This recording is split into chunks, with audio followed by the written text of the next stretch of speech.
mivhigo ya mafhungo a khothe na Felicia Mudau. Ndikholiwa a tshi khou ḓivha madekwana avhuḓi kha Belren News u khou tevhela muvhigo wa mafhungo a khothe nga mpho Felicia Mudau. Sangamisi vhatevheli ri dzula ri vha ḓisela mafhungo oṱhe ane vha khou ṱhoḓza mafhungo fhano tshiṱirikini tsha Vhembe, ri vha ri tshi khou lavhelesa Musina, Makhado, Collins Chavhane khathihi na Thulamela. Ri khou thoma nga lavhelesa mulandu wa Ramuswaswo muhumbulelwa Vho Livhoni Maḓadzhe wo dzhena khothe khulwane Ṱhohoyanḓou ine zwa zwino yo dzula fhaḽa madzhisiṱiraṱa wa Mutale nga Ḽavhuvhili na Ḽavhuraru ḽa vhege yo fhiraho nga murahu musi muhaṱuli vho ṱhogomelani tshidada vho ḓibvisa kha milandu yoṱhe ya muhumbulelwa Vho Livhoni Maḓadzhe. Muhaṱuli muswa Vho Makwela sa vhone muhaṱuri ane zwa zwino o dzhenelela muhaṱuri vho tshidada wa thoma na u takutshedza ri tshi khou lavhelesa milandu ya muhumbulelwa ine ko tou thomolosa mathomoni. Mutshutshisi Vho Mulangaphuma vho thoma nga u vhala milandu yoṱhe ine muhumbulelwa khou vhoswa yone phanḓa khothe phanḓa musi a tshi nga itenda milandu iyo yoṱhe. Zwo ralo vho no fhedza u vhala milandu yoṱhe ine muhumbulelwa a khou vhoswa yone, muimeleli wa muhumbulelwa Vho Khudiseni Gota vho thoma nga u lwisa khathihi no ita khanedzano khothe zwi tshi yelana na milandu ine muhumbulelwa khou vhoswa yone, vhone vho guma vha tshi khou tendelana kha milandu mivhili ine ya vha mulandu wa bulayo khathihi na mulandu wa u thithisa tshanḓa tsha mulayo u shuma kana u dzumbetshedza vhuṱanzi. Ri tshi khou lavhelesa mulandu wa bulayo ḽa mufumakadzi wavho Vho Lindelani Nḓengovhela.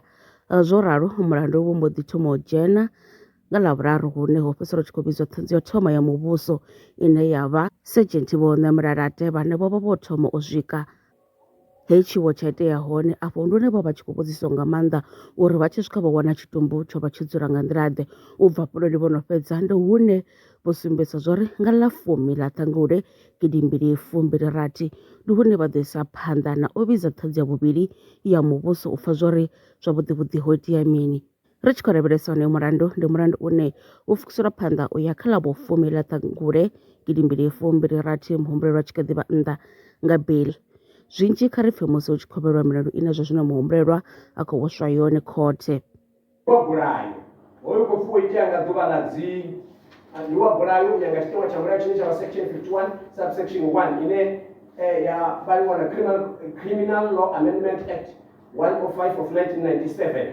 Hoyu ndi muhwelelwa wa u thoma fhedzi o livhanaho nawo u khou fuwa itea nga ḓuvha ḽa 28 January 2023 kha vhupo ha Mangoni a si ḓo kha tshiṱiriki tsha Thulamela. Muhwelelwa vho ita vho ḓiimisela nahone zwo khakhea zwi siho mulayoni vha vhulaya Vho Lindelani Nḓengovhela vhe vha vha muthu wa tshifumakadzini wa mbeu wa tshifumakadzini wa miṅwaha ya 33. Mulandu wa vhuṱanu ndi wa u thithisa tshumelo ya vhulamukanyi ine wa khou pfi hoyu ndi muhwelelwa wa u thoma fhedzi vho livhanaho nawo ndi wa khou fuwa itea nga ḓuvha ḽa 28 January nga ṅwaha wa 2023 tsini kana fhethu hu no pfi Mangoni a si ḓo kha tshiṱiriki tsha Thulamela hune a khou pfi muhwelelwa vho ita vho ḓiimisela nahone zwo khakhea zwi siho mulayoni vha thithisa tshumelo ya vhulamukanyi nge vha vhulaya Vho Lindelani Nḓengovhela vha ya vha vha laṱela kana vha vha posa kha dindi ḽe ḽa vha ḽi hanefho ḽo bva ḽi na maḓi. Ndi hono guma muvhigo wa mafhungo a khothe kha ri dovha fhura kana tshifhinga tshi ḓaho wa tere lwa miṅwaha i fhiraho fusumbe dzina ḽithihi fhedzi ndi ḽone ḽi bvaho phanḓa khou endedza vhadzulapo vha ḽa Afrika Tshipembe. Mulaudzi Transport Service ndi khamphani yavho ine ya vhaendedza u ya na u vhuya mishumoni nyendo dza kule na tsini hu tshi katela na u welekanywa mikano ya mashango a tsini na Afrika Tshipembe. Ri vhaendedza vha swika hune vha khou ya vho tsireledzea. Arali vha tshi ṱoḓa u bva nga tshigwada u dzhenelela vhuṱambo vhufhio na vhufhio kha vha ri fhulufhele ngauri ri ḓo vha swikisa nga tshifhinga. Vha nga ri kwama kha nomboro dzi tevhelaho 083 227 0606. Mulaudzi Transport Service. No place is too far to reach. Looking for the taste that keeps everyone coming back? G. Potter Archer. Made from the fresh mangoes, picked straight from the trees. Every spoon is packed with delicious flavor and the perfect spice. Whether you're buying for your family or starting your own archer business, we've got the perfect size for you. 1 kg, only 60 rands. 10 liters, 350. 20 liters, 650. And 50 kg, just 855. Visit us in Newcastle Central. WhatsApp 076 035 9915 or call 065 988 0317. G. Potter Archer. One taste and you will want more. Imnandi Gakulu.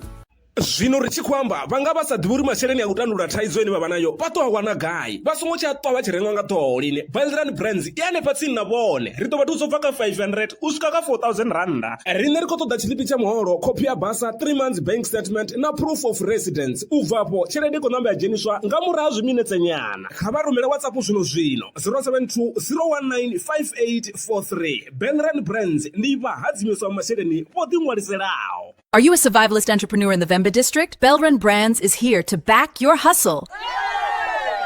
Get a loan from just 500 rands up to 4,000 rands designed to grow your business. All you need is 6 months of bank statements, 6 months of sales records, your South African ID, and proof of residence. Apply today on WhatsApp 07201958843. Belren Brands, empowering entrepreneurs, building communities. Terms and conditions apply.